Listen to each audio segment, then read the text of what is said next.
Bonsoir et bienvenue sur le podcast de l'actualité de Francia Radio pour la journée du 7 août.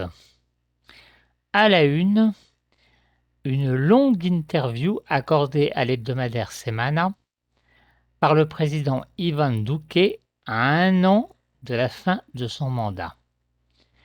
Il y égrène ses priorités pour les mois qui viennent. Accélérer le rythme des vaccinations contre le Covid pour parvenir au chiffre de 35 millions de vaccinés sur 50 millions d'habitants d'ici fin août. Donc un chiffre ambitieux.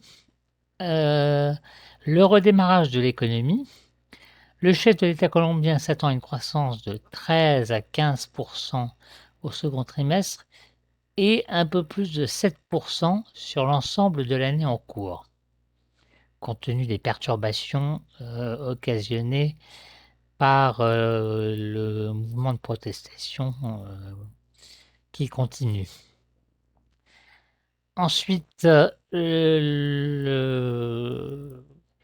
gouvernement de M. Duque entend cibler les populations les plus vulnérables, avec comme menu la suppression des droits d'inscription universitaire dans l'enseignement public pour les catégories les plus modestes. Ça touche également l'enseignement technique.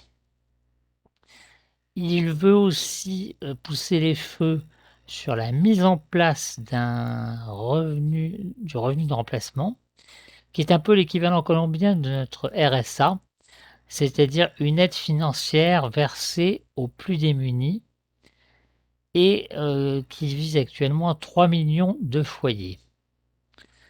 Il souhaite renforcer ce programme d'ici la fin 2022, c'est-à-dire pouvoir le prolonger jusqu'en décembre de l'année prochaine, bien longtemps, bien après avoir quitté son poste. Également à l'ordre du jour, un effort en faveur du logement social, une réflexion des petites routes. Alors, pour info, selon le Sénat colombien, sur les 142 000 kilomètres de voies existantes de petites routes, notamment de montagne, puisque la Colombie est un État assez grand, qui fait, je crois, un petit peu plus de 2 fois la superficie de la France. Seuls 6% donc de ces voies sont en bon état ou praticables. Donc voilà, c'est un programme extrêmement ambitieux. Également dans la mire du chef de l'État colombien, le rétablissement des finances publiques via la réforme budgétaire assez controversée, baptisée projet de loi d'investissement social, en cours de discussion au Congrès. Vous vous souvenez que nous avions évoqué le sujet dans nos précédents podcasts. Il s'agit de faire porter l'effort essentiellement sur les entreprises et non pas les particuliers.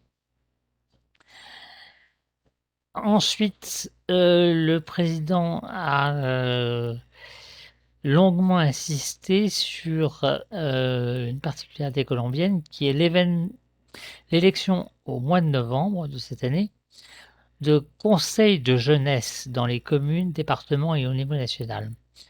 Alors, ces instances, qui sont renouvelées tous les 4 ans, sont censées servir d'interface entre la jeunesse, l'administration et les élus locaux. On y débat de tous les sujets intéressant les nouvelles générations.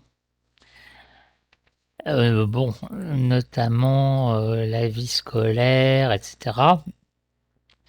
Dans son interview, M. Duque qualifie ces élections d'événement le plus important de l'histoire de la participation citoyenne des jeunes en Colombie. Alors, l'offensive médiatique tous azimuts du chef de l'État colombien ne s'arrête pas là. El Tiempo devrait publier demain dimanche sa propre interview de l'intéressé. À suivre donc. En marge de ce plan média, qui intervient alors que le pays a connu ce samedi 7 août une nouvelle journée de mobilisation, il faut dire, assez peu suivie à Cali, épicentre de la contestation, le gouvernement donc de Bogota vient de promulguer une loi qui vise à faciliter l'homologation des titres universitaires obtenus par les jeunes Colombiens à l'étranger. C'est une revendication ancienne des mouvements étudiants. Donc voilà pour aujourd'hui, samedi, c'est toute actu à suivre. Très bon week-end à tous à l'écoute de Franciaia Radio.